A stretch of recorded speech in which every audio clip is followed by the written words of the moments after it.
British advanced pain clinic, నొప్పి మాయం, surgery దూరం. For appointments 9155515563. సార్ ఈ మధ్య కాలంలో ఇంత విపరీతంగా స్ప్రెడ్ అవ్వడం, మాసివ్గా చూడడం అనేది సెలబ్రిటీస్ తాము ప్రజల్లోకి వెళ్ళినప్పుడు హ్మ్.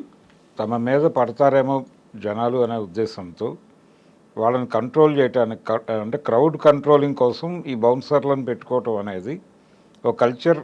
ఇది 90ల తర్వాత మొదలైంది. హ్మ్. పర్టికులర్గా 96, 97 తర్వాత సీరియస్గా చాలామంది బౌన్సర్లను పెట్టుకున్నారు. అంతకుముందు లేదు ఈ కల్చర్. హ్మ్.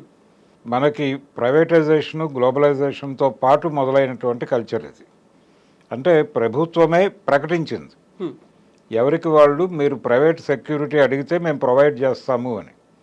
అప్పటి నుంచి గన్మ్యాన్ కల్చర్ మొదలైంది. మొదట అవును, ప్రతి ఒక్కరూ గన్మ్యాన్ పెట్టుకోవటం. గన్మ్యాన్ అనేది ఒక స్టేటస్ సింబల్గా మారింది.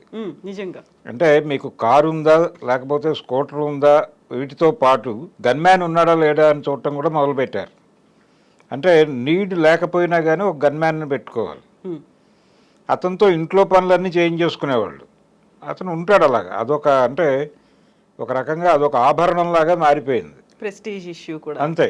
హ్మ్. కనీసం గన్మ్యాన్ లేడు అతనికి అని మాట్లాడుకునే పరిస్థితి తయారైంది.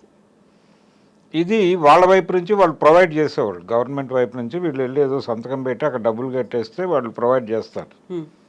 ఈ ప్రైవేట్ సెక్యూరిటీ ఏర్పాట్లు కూడా అప్పటి నుంచే మొదలైపోయినాయి.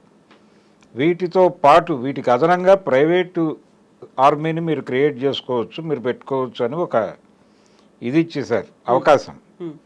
ఎప్పుడైతే అవకాశం ఇచ్చారో ప్రతి వాళ్ళు బౌన్సర్లను పెట్టుకోవడం మొదలుపెట్టారు. ఈ బౌన్సర్ల తయారీ కేంద్రాలు వెలిసినాయి. హ్మ్. వాళ్ళని ట్రైన్ చేస్తారు అన్ని విధాలుగాను, జనాల్ని కంట్రోల్ చేయటం ఎలా అని. అక్కడి నుంచి ఆ రిక్రూట్మెంట్ సెంటర్ నుంచి రిక్రూట్ అవుతూ ఉంటారు. ఈ ప్రైవేట్ ఆర్మీ ఎక్కడి వరకు అంటే కేవలం బయటకు వెళ్ళినప్పుడు, పబ్లిక్ ఫంక్షన్స్కి వెళ్ళినప్పుడు ఏదైనా ఇబ్బంది అవుతుందేమో అనే ఉద్దేశంతో అంతవరకే. దీనికి ముందు దశలో పెద్ద హీరోలు ఏదైనా పబ్లిక్ ఫంక్షన్కి వెళ్ళాలంటే తెర వెనక నుంచి వెళ్ళేవాళ్ళు. అంటే ఏదో ఒక పద్ధతిలో కనిపించకుండా అలా పైకెక్కి మాట్లాడి రహస్యంగా వెళ్ళిపోయేవాళ్ళు. అది ఎవరికి ఇబ్బంది లేని వ్యవహారం. కొంతమంది మాత్రం జనంలో నుంచి వెళ్ళేవాళ్ళు. అంటే ఎన్టీ రామారావు గారి సద్దినోత్సవ సభల్లో ఆయన జనంలో నుంచి వెళ్ళేవాడు. అంటే ఆయనే కంట్రోల్ చేసుకుంటూ వెళ్ళేవాడు. అంతే తప్ప వెనకాల ఎవరో ఉండి కాదు. అంటే మాట్లాడుతూ అలా వెళ్ళిపోయేవాడు ఆయన. ఎలా ఉన్నారు అనుకుంటూ అలా దారిచ్చేవాళ్ళు వాళ్ళే. స్టేజ్ ఎక్కేసేవాడు ఆయన. చాలామంది హీరోలు తెర వెనక నుంచి రావటం అనేది జనానికి భయపడి తెర వెనక నుంచి వచ్చేవాళ్ళు. జనంతో ఇంటరాక్ట్ అవ్వటం అనే ద్వారా వాళ్ళని కంట్రోల్ చేయొచ్చు అనేది ఆయన 2-3 సందర్భాల్లో ప్రూవ్ చేశాడు.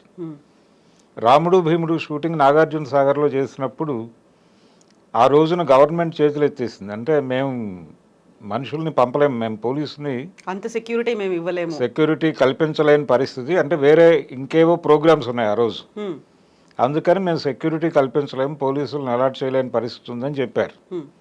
షూటింగ్ వాయిదా వేసుకుందాం అనుకున్నాడు ఆయన, రామానాయుడు గారు.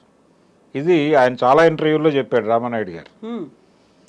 చెబితే ఏం అక్కర్లేదు, మీరు షూటింగ్ జరిపేయండి, నేను చూసుకుంటాను జనాలు వస్తే అన్నాడు ఈయన, రామారావు గారు. నిజంగానే పబ్లిక్ వచ్చారు. ఈయన వెళ్ళి ఇప్పుడు ఒక పాట షూటింగ్ ఉంది, మీరు చూడండి దూరంగా నిలబడి, అయిపోయిన తర్వాత నేనే మీ దగ్గరికి వచ్చి మాట్లాడతాను, మీరు షూటింగ్కి ఇబ్బంది పెట్టకండి, మీరు ఎంత తొందరగా సహకరించి అవగొడితే అంత తొందరగా మిగిలిన టైం అంతా మీతో గడుపుతాను నేను అని చెప్పాడు నిలబడి. అంతే. జనాలు దూరంగా వెళ్ళిపోయి చూడటం మొదలుపెట్టారు. షూటింగ్ అయిపోయింది, ఆయన 2 గంటలు వాళ్ళతో మాట్లాడేసి వెళ్ళిపోయాడు. అయిపోయింది. ఎవరికి ఏ టెన్షను లేదు. ఇలా ఉండేది ఒక కల్చర్. ఎంత సిన్సియర్గా చెప్పారో అంత సిన్సియర్గా వాళ్ళు కూడా ఆచరించారు. అంటే చెప్పేది అంటే మీరు కాంట్రాక్ట్ చేయాలి కదా ప్రజలతో.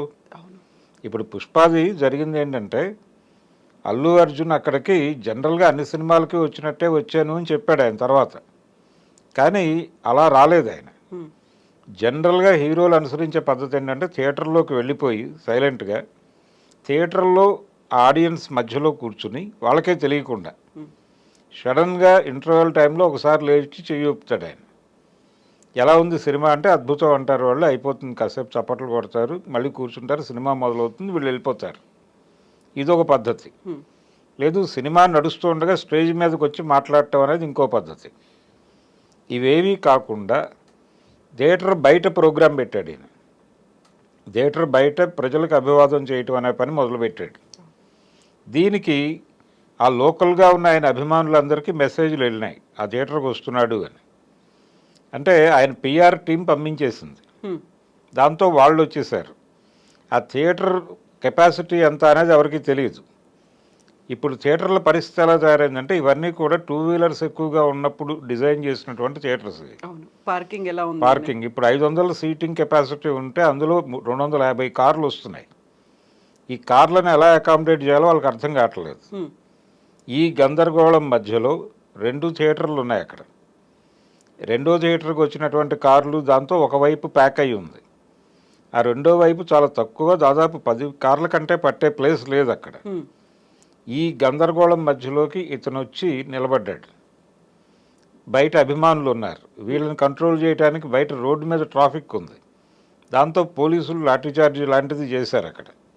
దాంతో ఈ ప్రజలు థియేటర్లోకి వచ్చేసారు, ఫ్యాన్సే వచ్చారు. ఈ ఘర్షణ మధ్యలో జరిగినటువంటి సంఘటన అది. ఆ తోపులాటలు, ఆ అమ్మాయి చనిపోవటం, రేవతి అనేటువంటి అమ్మాయి చనిపోవటం అనేది అక్కడ అలా జరిగింది. అది ఆయనకేమో బౌన్సర్లు ఉంటారు కాబట్టి ఆయనకు వచ్చిన ఇబ్బంది ఏం లేదు. వాళ్ళు ప్రొటెక్ట్ చేస్తూ లోపలికి తీసుకెళ్లి కూర్చోబెట్టి ఆయన బయటకు తీసుకెళ్ళిపోతారు. అది వాళ్ళ బాధ్యత, సెక్యూర్డ్గా ఉంచడమే వాళ్ళ బాధ్యత. కానీ ఈ అమ్మాయికి బౌన్సర్లు లేరు. ఈవిడ కేవలం అల్లు అర్జున్ని చూడటం కోసం వెళ్ళలేదు అక్కడికి, తన కుమారుడికి సినిమా చూపించడం కోసం తీసుకెళ్లారు అంతే. దాంతో ఆవిడ ప్రాణం కోల్పోవాల్సి వచ్చింది. అతను చాలా కాలం హాస్పిటల్లో సఫర్ అయ్యాడు పిల్లాడు. ఈ కండిషన్ అంటే ఏం కన్వే చేయదలుచుకున్నాడు అల్లు అర్జున్ అక్కడికి రావటం ద్వారా? ఒక ప్రచారంలో భాగంగా వచ్చాడు అక్కడికి. ప్రచారం, ఆ సినిమాకు ఒక పబ్లిసిటీ క్రియేట్ చేయటము, బజ్ క్రియేట్ చేయటంలో భాగంగా వచ్చాడు. అక్కడ ఆయన ప్రయోజనం ఉంది. ఆ ప్రయోజనం కోసం ఆయన హడావిడి క్రియేట్ చేశాడు. ఏం జరుగుతోంది ఇక్కడ అని రోడ్డు మీద వెళ్ళేవాడు మాట్లాడుకోవాలి. అల్లు అర్జున్ వచ్చాడు, ఇంత హడావిడి జరుగుతోంది అని ఇంటికి వెళ్ళి కూడా మాట్లాడుకోవాలి వాళ్ళు. ఏంటి ఆ సినిమా పుష్ప 2 బాగుందా, ఈ డిస్కషన్లో వాళ్ళు థియేటర్కి రావాలి. ఈ ప్రోగ్రాంలో భాగంగా వచ్చాడు ఆయన. ఆయన పర్సనల్ అంటే ఆ ప్రోగ్రాము అదంతా ఆ సినిమా కోసం వాళ్ళ స్వార్థము, 300 కోట్ల రెమ్యూనరేషను ఈ ప్రోగ్రాంలో భాగమే అదంతా. కానీ ఆవిడ పాపం కొడుక్కి సినిమా చూపించాలని వచ్చి ప్రాణం కోల్పోయింది. అందుకని ఏ ప్రోగ్రాం ఎక్కడ చేయాలి అనేది ఒక విచక్షణతో చేయాలి అంతే తప్ప గ్రాంటెడ్. నేను ఇంతకుముందు కూడా చాలాసార్లు వచ్చాను, అప్పుడు ఎప్పుడు జరగలేదు, ఇప్పుడు జరిగింది అంటే అప్పుడున్నటువంటి పరిస్థితులు ఇప్పుడున్నటువంటి పరిస్థితులు ఇవన్నీ మీరు ఏవైనా బేరీజ్ వేసుకుని డిజైన్ చేశారా? ఎక్కడ ఈవెంట్ చేస్తున్నాము, ఆ ప్లేస్కు ఉన్నటువంటి కెపాసిటీ ఏమిటి అనే దానికి సంబంధించి కనీసపు అధ్యయనం చేయాలి కదా మీరు. అది కూడా చేయలే, అంటే బాధ్యతారాహిత్యం. అలా ఆ ఇన్సిడెంట్లో ఒక బాధ్యతారాహిత్యం ఖచ్చితంగా ఉంది. ఆయన ఏదో సారీ చెప్పాడు, 25 లక్షలు ఇచ్చేశాడు అనేది కాదు ఇష్యూ అక్కడ. కానీ ఒక ఇర్రెస్పాన్సిబిలిటీ అనేది చాలా క్లియర్గా కనిపిస్తుంది. దానికి బాధ్యత వహించాలి వాళ్ళు.